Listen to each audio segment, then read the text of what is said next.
اعوذ باللہ من الشیطان الرجیم، بسم اللہ الرحمن الرحیم۔ امید ہے آپ سب خیریت سے ہوں گے۔ یہ رجب کا مہینہ ہے، حضرت امام جعفر صادق کا یوم وصال 15 رجب کو ہوتا ہے۔ 15 رجب 148 ہجری میں ان کا وصال ہوا۔ حضرت امام جعفر صادق فقہ کے علوم پر اور سائنسی علوم پر ان کو اللہ تعالیٰ نے کمال قدرت بخشی تھی۔ ان کی پیش کی ہوئی جو نظریات تھے، ان کے پیش کیے ہوئے جو حقائق تھے، وہ سائنس اس کو جھٹلا نہیں سکی، بلکہ سائنس اور لاجک اس سب کو ان کی تھیریز کو ثابت کر رہی ہے۔ انہوں نے لائٹ کے نظریات دیے، سرجری کے نظریات دیے، میڈیسن پر کام کیا، اور بے شمار جو ہے معاملات پر، ایسٹرونومی میں کام کیا، اور فقہ کے لیے انہوں نے اصول و قوانین بتائے۔ تو یہ سب کا سب وہ علم کا ایک خزانہ ہے ہمارے لیے۔ ان کے جو القاب ہیں وہ فاضل ہیں، فاضل ان کا لقب ہے، طاہر ان کا لقب ہے، اور صادق ان کا لقب ہے۔ صادق کا ورڈ ایک ایسا لفظ ہے جو ہمارے نبی حضرت محمد صلی اللہ علیہ وسلم کے بعد یہ واحد ہستی ہیں جن کو ملا سچ بولنے والا۔ یہ حضرت امام جعفر صادق تابعی ہیں۔ انہوں نے اپنی زندگی میں 2 صحابہ کرام، نبی پاک صلی اللہ علیہ وسلم کے صحابہ کرام کو دیکھا، حضرت سہل اور حضرت انس کے شاگردوں میں حضرت امام موسیٰ کاظم، حضرت امام ابو حنیفہ، حضرت امام مالک، حضرت سفیان ثوری اور حضرت سفیان عیینہ شامل ہیں۔ تو انہوں نے جو یونیورسٹی قائم کی وہ مدینہ میں اسلام کی پہلی یونیورسٹی تھی۔ یہاں پر تقریباً 4000 طلباء تعلیم پاتے تھے، اور ان سے تعلیم پا کر بڑے بڑے سائنسدان پیدا ہوئے۔ تو ہم قرآن پاک کی آیت 254 سے ترجمہ اور تفسیر کا آغاز کرتے ہیں۔ آیت نمبر 254، اے ایمان والو، ہم نے تمہیں رزق دے رکھا ہے، اس میں سے خرچ کرتے رہو، اس سے پہلے کہ وہ دن آئے جس میں نہ تجارت ہے، نہ دوستی اور نہ شفاعت، اور کافر ظالم ہے۔ یہاں پر ہمیں کہا گیا ہے کہ جو کچھ رزق تمہیں دے رکھا ہے، یعنی جو کچھ وسائل، جو کچھ نعمتیں، جو کچھ مال و دولت اللہ تعالیٰ نے دے رکھا ہے، اس میں سے خرچ کرو۔ یعنی اللہ ہمیں اس لیے دیتا ہے کہ ہمیں اس کو آگے پھیلانا ہے۔ وہ ہم اپنے ساتھ پیدا ہوتے لے کر نہیں آتے، اللہ ہمیں عطا کرتا ہے۔ کبھی کبھی وہ ہمیں اس کا شعور بھی دے دیتا ہے کہ یہ سب کچھ واقعی ہمیں خدا عطا کر رہا ہے، اور جس کو یہ شعور آ جاتا ہے، سمجھیں اس پر بہت بڑی رحمت ہو گئی کہ اس نے یہ پہچان لیا کہ جو کچھ ملا ہے اس کو صرف اپنی کوشش سے نہیں ملا۔ کوشش تو ہم سم ٹائم بہت سارے فیلڈز میں کرتے ہیں، لیکن جہاں سے ہمیں کامیابی ہوتی ہے اس میں ہم نے اتنی کوشش کی بھی نہیں ہوتی ہے۔ اس سے ظاہر ہوتا ہے کہ کوئی ہستی ہے جس کے پاس ہماری محنت کا ریکارڈ ہے، جو ہمیں جب دینا ہے تو کسی بھی راستے سے دے سکتا ہے خدا، ضروری نہیں اس راستے سے جس پہ ہم نے محنت کی ہو، کہ وہ اپنی رحمت سے ہماری محنت اور نیت کے حساب سے ہمیں عطا کرتا ہے۔ پھر وہ یہ کہتا ہے کہ جو مال میں نے دیا ہے وہ یقیناً اس کی رحمت سے ملا ہے، اور اس میں سب سے بڑی خوش قسمتی یہ ہے کہ ہم اس کو خرچ کریں۔ جو کچھ ہم اپنی زندگی میں خرچ کریں گے وہی ہمارا سب سے بڑا ثاثہ ہے جس کا ہمیں ریوارڈ ملے گا، اور جو کچھ ہم نے جوڑ کے رکھ دیا اور بعد میں آنے والوں نے خرچ کیا، یقیناً وہ اسی کی کریڈٹ میں چلا جائے گا بعد میں آنے والوں کی۔ حالانکہ اکٹھا وہ مال آپ نے کیا ہوگا، لیکن جو اس کو خرچ کر دے گا کریڈٹ سارا وہ لے جائے گا۔ آپ نے تو اکٹھا کیا اور اپنی آل اولاد کے اندر ہی بانٹ دیا، آپ نے ان کی ضرورت سے بھی زائد ان کے اندر بانٹ دیا، اور آپ نے اپنی زندگی میں اس کو ترجیح نہیں دی کہ اللہ کا دیا ہوا مال اس کے راستے پہ خرچ کر دے، تو یقیناً پھر اس کا جو ہے وہی حساب کتاب آپ اللہ کی راہ میں جو ہے نا خرچ کرنا ہی سب سے بڑی خوش قسمتی اور سب سے بڑی سعادت ہے، سب سے بڑا شعور ہے۔ اس سے پہلے کہ وہ دن آ جائے، یعنی اللہ تعالیٰ کا ایک حساب کتاب، انعام اور ہمیشہ رہنے والی زندگی جس کے بعد شروع ہونی ہے، وہ دن آ جائے کہ جس میں اللہ تعالیٰ سے کوئی تجارت نہ ہو۔ یعنی اب تو ہم اللہ کی راہ میں خرچ کرتے ہیں تو وہ کئی گنا بڑھا کے ہمیں اس کا ریوارڈ دے گا، وہ مال دے گا، تو اس دن پھر یہ لین دین نہیں ہوگا، نہ کوئی دوستی کام آئے گی، خواہ ہم اس دن اللہ کے لیے کوئی اس وقت اس کو کچھ بھی کہیں گے، کچھ بھی ارادہ کریں گے، لیکن نہیں، وہ تو ایک حساب کا ٹائم ہوگا۔ تو یہ اب دنیا میں ٹائم ہے جس میں ہم نیکیاں کر سکتے ہیں، اور اللہ تعالیٰ کہتا ہے کہ نہ ہی کوئی شفاعت قبول ہوگی اور کافر ظالم ہے۔ تو اس آیت میں شفاعت یعنی اس وقت اس لمحے کسی کے پاس کوئی گارنٹی نہیں ہوگی کہ اسے کوئی شفاعت ملتی ہے کہ نہیں، لیکن اس آیت کے بعد اللہ تعالیٰ نے شفاعت کا ذکر کیا ہے۔ شفاعت جو ہے شفاعت ہوگی، لیکن وہ بھی اللہ تعالیٰ کی اجازت سے۔ کون شفاعت کرے گا یہ بھی اللہ کا اذن ہوگا، کس کی شفاعت ہوگی یہ بھی اللہ تعالیٰ کا اذن ہوگا، لیکن ظالم جو ہیں، جو غلط ہیں، وہ صرف اس توقع پر جو ہے وہ نہ رہیں کہ ہم جو ہے نا غلطیاں بھی کریں گے اور پھر بھی شفاعت ہو جائے گی. ہر ایک کی شفاعت نہیں ہوگی اور ہر کوئی شفاعت نہیں کرے گا. شفاعت کرنے والے بھی اللہ کی اجازت سے کریں گے. وہ بھی ذکر آتا ہے, اس بات کی تفصیل بیان ہوتی. آیت نمبر 255 اللہ تعالیٰ ہی معبود برحق ہے. یہ جی آیت الکرسی شروع ہو رہی ہے. آیت نمبر 255 آیت الکرسی ہے. اللہ لا الہ الا هو الحی القیوم, اللہ ہی معبود برحق ہے. یہ آیت الکرسی کے بارے میں یہ ہے کہ اس کو تمام قرآن پاک کی سردار کہا گیا ہے. تو ہر چیز کا ایک بلندی ہوتی ہے, کوہان ہوتی ہے.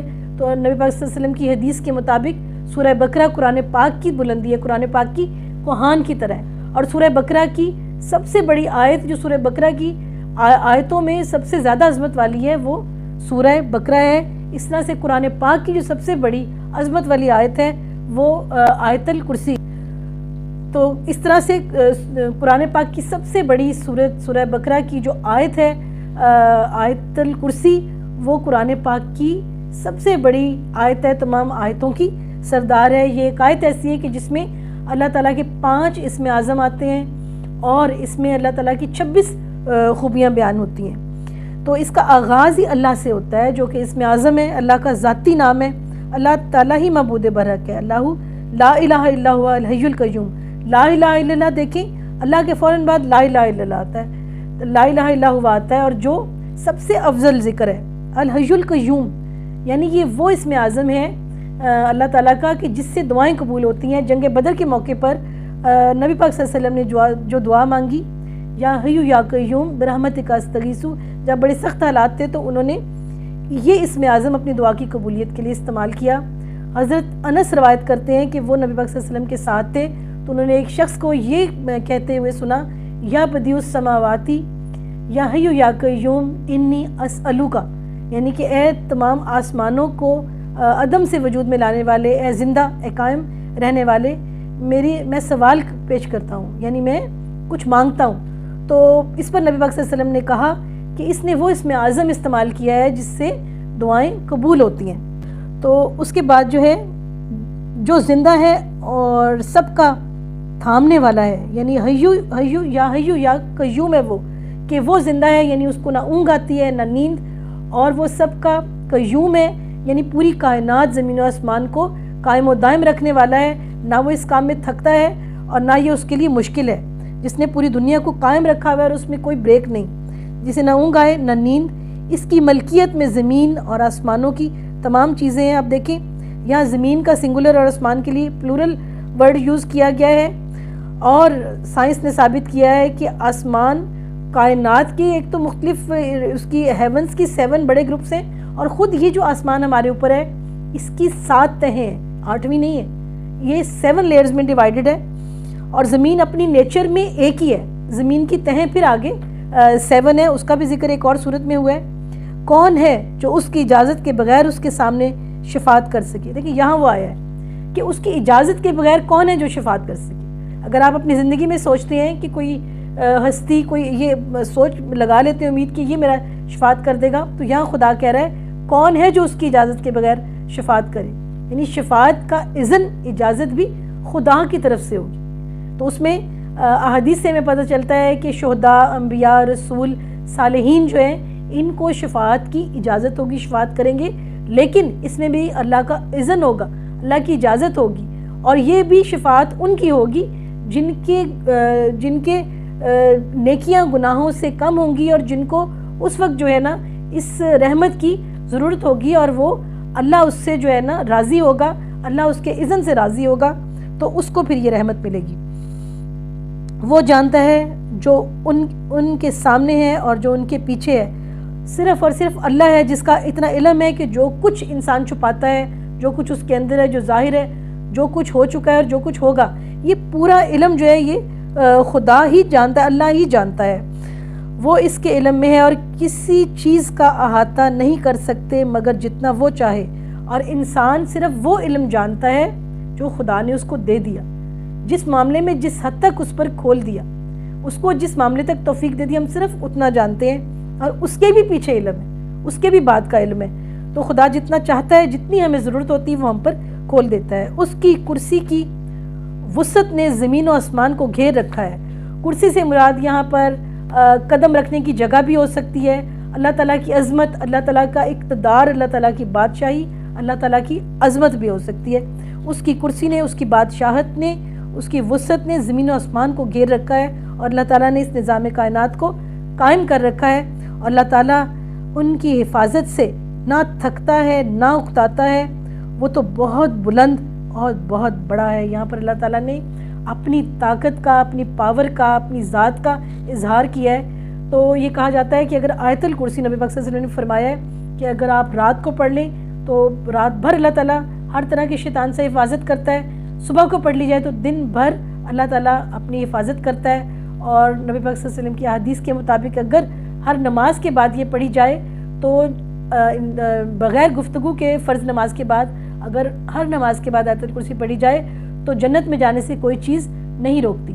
یہ وہ آیت ہے جس کے بارے میں خود شیطان انسانی روپ میں آیا تھا حضرت ابو ہریرہ کے پاس جب وہ مال غنیمت کی حفاظت کر رہے تھے، تو اس شیطان نے کہا تھا کہ میں آپ کو ایک آیت بتاتا ہوں جو ہر طرح کے شیطان کو روک سکتی ہے، اور اس نے بتایا تھا وہ آیت الکرسی ہے۔ اس بات کی نبی پاک صلی اللہ علیہ وسلم نے پھر تصدیق کی جب ابو ہریرہ نے اس کا ذکر کیا نبی پاک صلی اللہ علیہ وسلم سے۔ انہوں نے کہا کہ ویسے تو شیطان جھوٹا ہے، لیکن یہ جو بات اس نے کی ہے یہ سچ ہے کہ آیت الکرسی انسان کو شیاطین سے، شر پسند جنات سے حفاظت کرتی ہے۔